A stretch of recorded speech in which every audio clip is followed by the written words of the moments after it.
2016 feiern wir 70 Jahre Darmstädter Ferienkurse. 1946 gegründet vom damaligen Kulturreferenten Wolfgang Steinicke.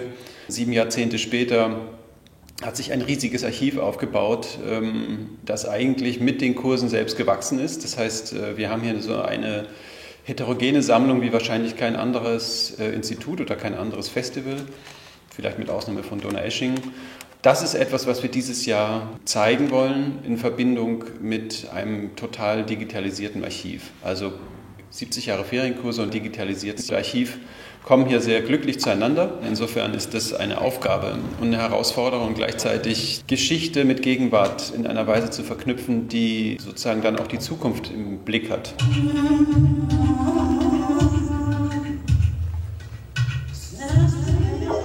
Die Möglichkeit, die durch die Digitalisierung des Archivs der Darmstädter Ferienkurse entstanden ist, ist ja tatsächlich ein weltweiter Zugriff auf das Archiv über Internet. Und im eigentlichen Sinn ist das Archiv ja ein Betätigungsfeld von Wissenschaftlern oder Forschern. Und wir dachten uns, wir erweitern diesen Zugriff mal ins Künstlerische und haben in Kooperation mit dem Goethe-Institut innerhalb des Projekts Historage 7 Künstler ausgewählt, aus ganz verschiedenen Regionen, aus Europa, Südamerika, Asien und Afrika. Und die Idee war, den Künstlern eigentlich größtenteils freie Hand zu lassen und zu sagen, das ist das Archiv, ihr habt den Zugriff darauf, ihr könnt damit im Prinzip machen, was ihr wollt und euch da bedienen. In gewissem Sinne war es ein Risiko, weil wir teilweise auch selbst nicht wussten, was uns erwartet. Und es sind letzten Endes tatsächlich 7 ganz, ganz verschiedene Arbeiten herausgekommen. Diese Diversität und die Reichhaltigkeit dieser Arbeit und die Verschiedenartigkeit der Arbeit ist, glaube ich, schon eine ganz extreme Bereicherung und zeigt auch tatsächlich, wie unterschiedlich und wie gegensätzlich auch teilweise so ein Zugriff auf ein Archiv stattfinden kann und sich äußern kann im Resultat.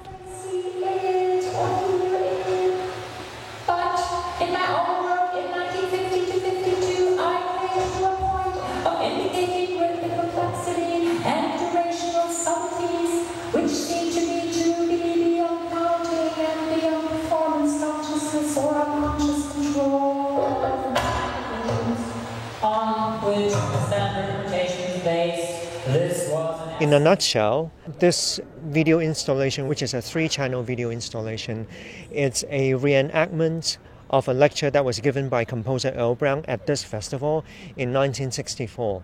And this lecture is important because it talks about notation and performance as a cultural responsibility. So what I did was had an actor-singer reenact the lecture, but slowly the lecture disintegrate into song. And then in one of the channels, you see me sort of doing live Foley, playing around with objects, but I'm actually recreating the sound effect of the background of the lecture. So you have people dragging their chairs around, like opening and closing their pencil cases, and I just recreate all of those effects while the reenactment of the lecture is going on. And then also in the space you see some graphical notation works of mine, and also the lecture with my notes in it.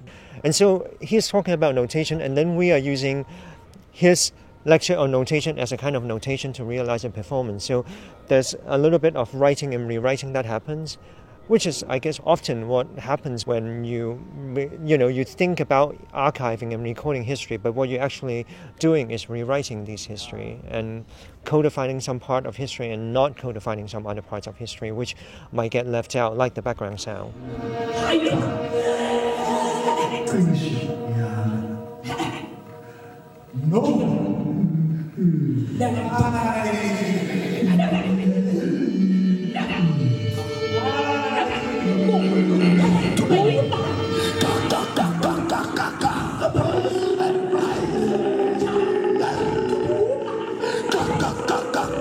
Stockhausen had visited South Africa in 1971.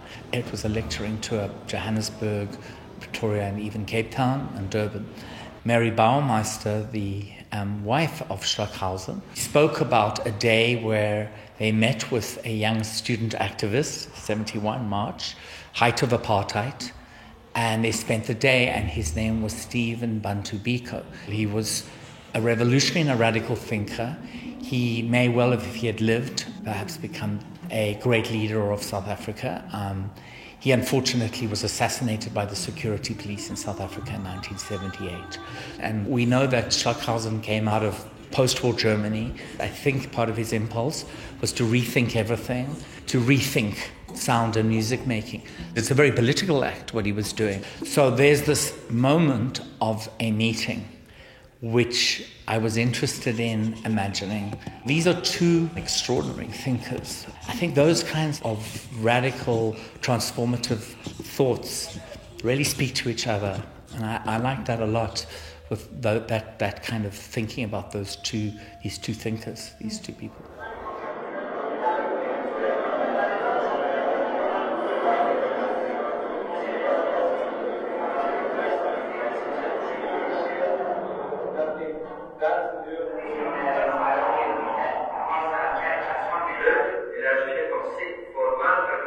I was actually quite thrilled about the call, the invitation.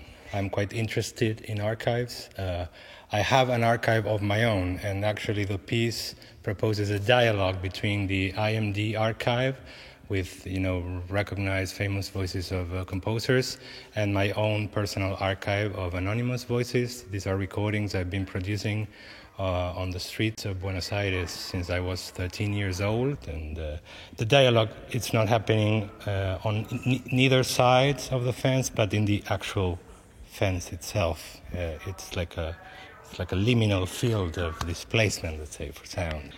And I think as new fences are being built or wished to be built in the world, it's important to ask ourselves a few questions. And in this case, I try to bring those questions inside the art world. How can we open the borders of art or make for a more fair circulation of the cultural wealth? And also, if you look at the fence, perhaps you find it even nice, It's like a nice fence. And perhaps that's the problem, like we like fences, and maybe that's the fundamental problem.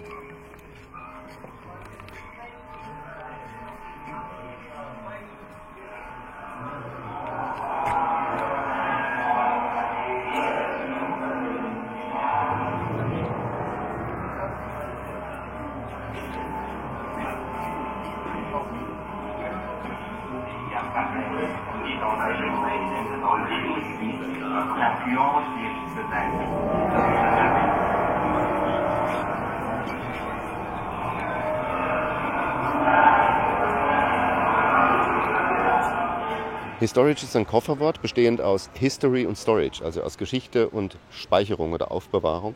Und das beschreibt ja dem Wesen nach die Funktion oder die Struktur des Archivs, die Aufbewahrung und Speicherung von Geschichte. Jetzt im digitalisierten Archiv sogar noch im ganz wörtlichen Sinne die gespeicherte Geschichte.